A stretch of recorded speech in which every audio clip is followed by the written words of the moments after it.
Nutrien just delivered the fertilizer paradox of the week.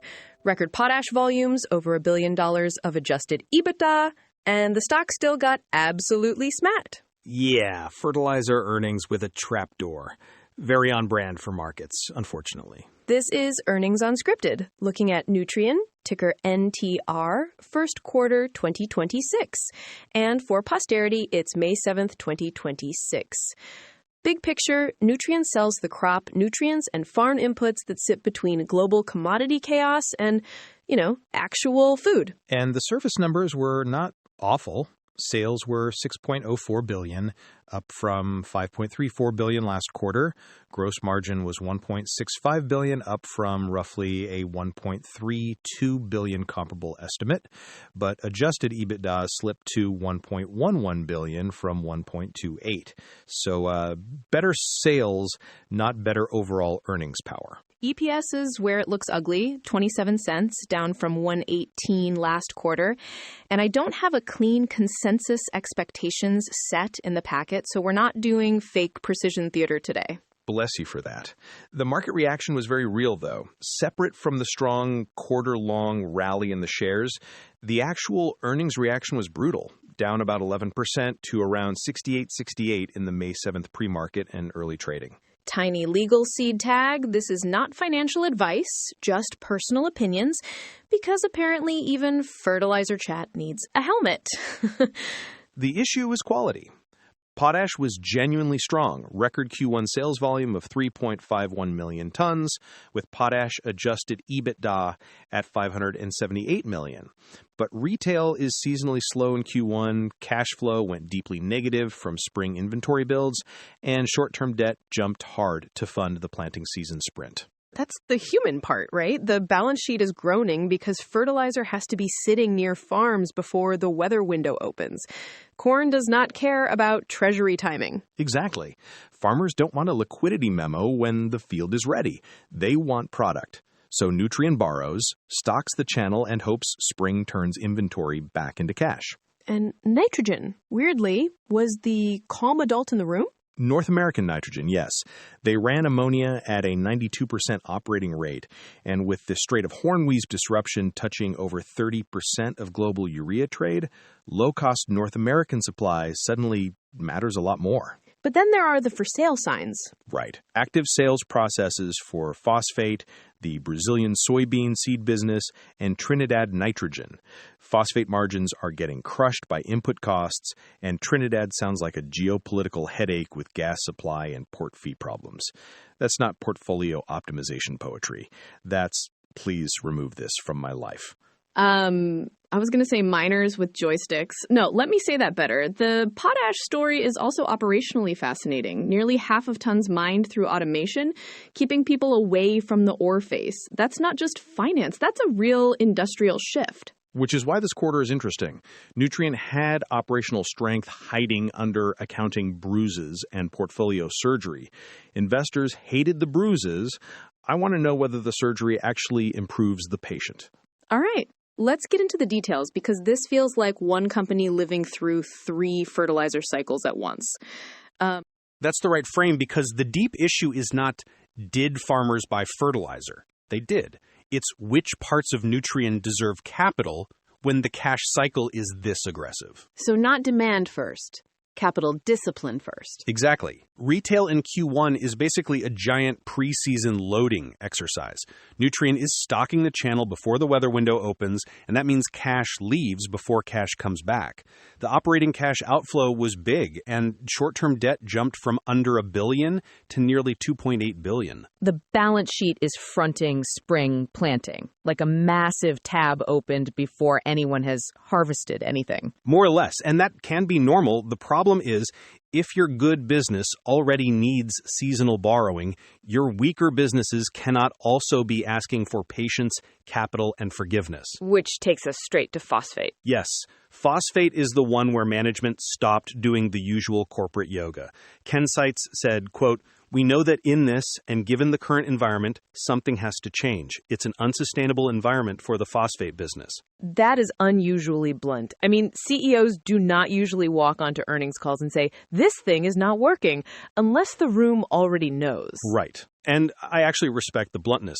The issue is higher sulfur and ammonia input costs, crushing margins, with more pressure explicitly expected in Q2. So this is not just a bad quarter with sad trombone music. Poor phosphate. No dignity left. No dignity and possibly no patience from the board. Nutrien now has active sales processes for phosphate, the Brazilian soybean seed business, and Trinidad nitrogen, with what they called significant initial expressions of interest. Okay, but let me push there. If there's interest, isn't that a good sign? Like, fine, the assets are annoying, but someone might still want them. Sure, better than no interest, but selling a problem asset when everyone knows it is a problem is not the same as harvesting value. It's cleanup. Useful cleanup, maybe necessary cleanup, but still cleanup. Trinidad feels especially rough. That one didn't sound like normal nitrogen cyclicality. No, Trinidad is more like an operating lesson in geopolitical friction.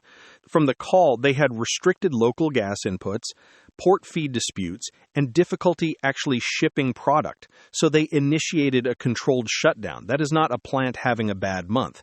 That is an asset trapped between scarce feedstock and local rules. And meanwhile, North American nitrogen is sitting there like, please compare me to that disaster. Exactly.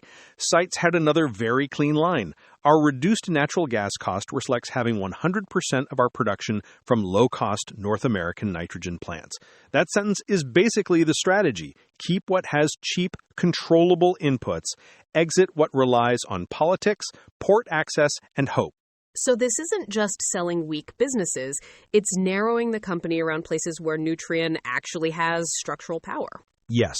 Potash with scale and automation, nitrogen with low-cost North American gas, retail if the spring cash cycle converts properly, those are defensible. Phosphate and Trinidad, less so. The capital return piece still makes me twitchy, though.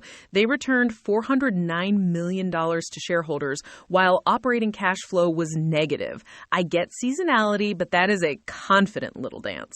It is. Mark Thompson said they intend to keep buying shares on a ratable basis at about CAD 55 million per month.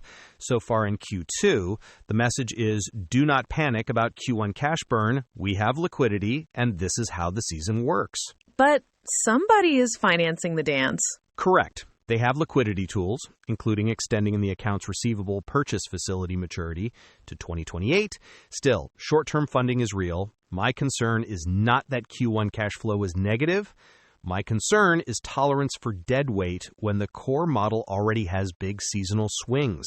Ah, okay. So the portfolio exits and the working capital story are actually the same story. That's the point. The cash cycle becomes the boss, not the strategy deck, not the nice long-term slide. Cash. If your best businesses demand liquidity at the start of the crop year, your worst businesses had better stop draining attention. Tiny model nerd footnote, because I know you have one. I do. They moved the purchase for resale business out of nitrogen and into corporate and others.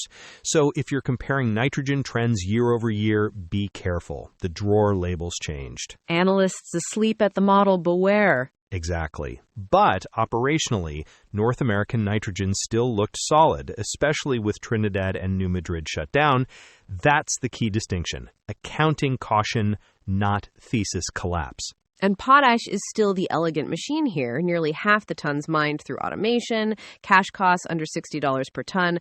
That's the part that makes the story feel less grim. Yes, potash shows what Nutrien can be at its best. Scale, automation, low cost, global demand, which makes phosphate look even more irritating by contrast. So the deeper read is that Nutrien is deciding what kind of company it wants to be in a world where fertilizer is more geopolitical, more input sensitive, and more expensive to finance. That's it. Own scale, own low-cost inputs, own the channel where it earns its keep, stop subsidizing complexity. The risk is execution. Sales processes can disappoint. Working capital can stay heavy. Phosphate can hurt again. Which sets us up pretty neatly. If the cleanup works, the stock reaction may have been too harsh. If it doesn't, investors were just early to the discomfort. So where does that leave Nutrien heading into the next quarter? It leaves them in a prove-it quarter, basically. Management reaffirmed the full-year guide, which matters, but the market is saying, okay, lovely, now turn that spring inventory pile back into cash. Yeah, because guidance is confidence, cash is evidence. And Q2 is where that evidence starts to show up. Exactly. They're holding retail-adjusted EBITDA guidance at $1.75 to $1.95 billion, potash volumes at 14.1 to 14.8 million tons, and capex around $2 to $2.1 billion. So they're not acting panicked. But investors are allowed to be grumpy. You've got negative operating cash flow, assets up for sale, phosphate still getting squeezed, and then this global supply disruption hanging over nitrogen markets like storm weather. Right. Although the supply disruption could help them. Ken Seitz said they maintain a shipment forecast of 74 to 77 million tons, with demand expected to test existing global operating and supply chain capabilities through 2026. That is corporate language for the system is stretched. And if the system is stretched, Nutrien's boring advantages suddenly look less boring. Low-cost North American nitrogen, potash scale, distribution close to the farmer. That's not glamorous, but it's useful. Useful is underrated. The question is whether they can simplify fast enough. If they get decent exits on phosphate, Trinidad, or Brazil, the story gets cleaner. If those drag on, the discount stays. So, next quarter, watch three things: spring sell-through, phosphate margin pain, and whether those expressions of interest turn into actual money. Yes, and don't overread one quarter of seasonal borrowing, but do overread discipline. That's the real signal now. Fair? Nutrien is not broken. It's just being forced to choose what it wants to be when fertilizer gets geopolitical and cash gets expensive. Which is a very unromantic sentence, but probably the right one. Fertilizer rarely gives us romance, Miro. All right, we'll leave it there. Thanks for listening, everyone. If you'd like these earnings drops to just show up when a company reports, following the show is probably the easiest little habit. And quick transparency note, Earnings Unscripted is made with AI assistance, with the figures and quoted management comments traced back to company filings and earnings call transcripts. If you've got feedback or a ticker you want us to look at, send it to earningsunscripted@datamadness.ca. Take care, and we'll see you next time. See you next time.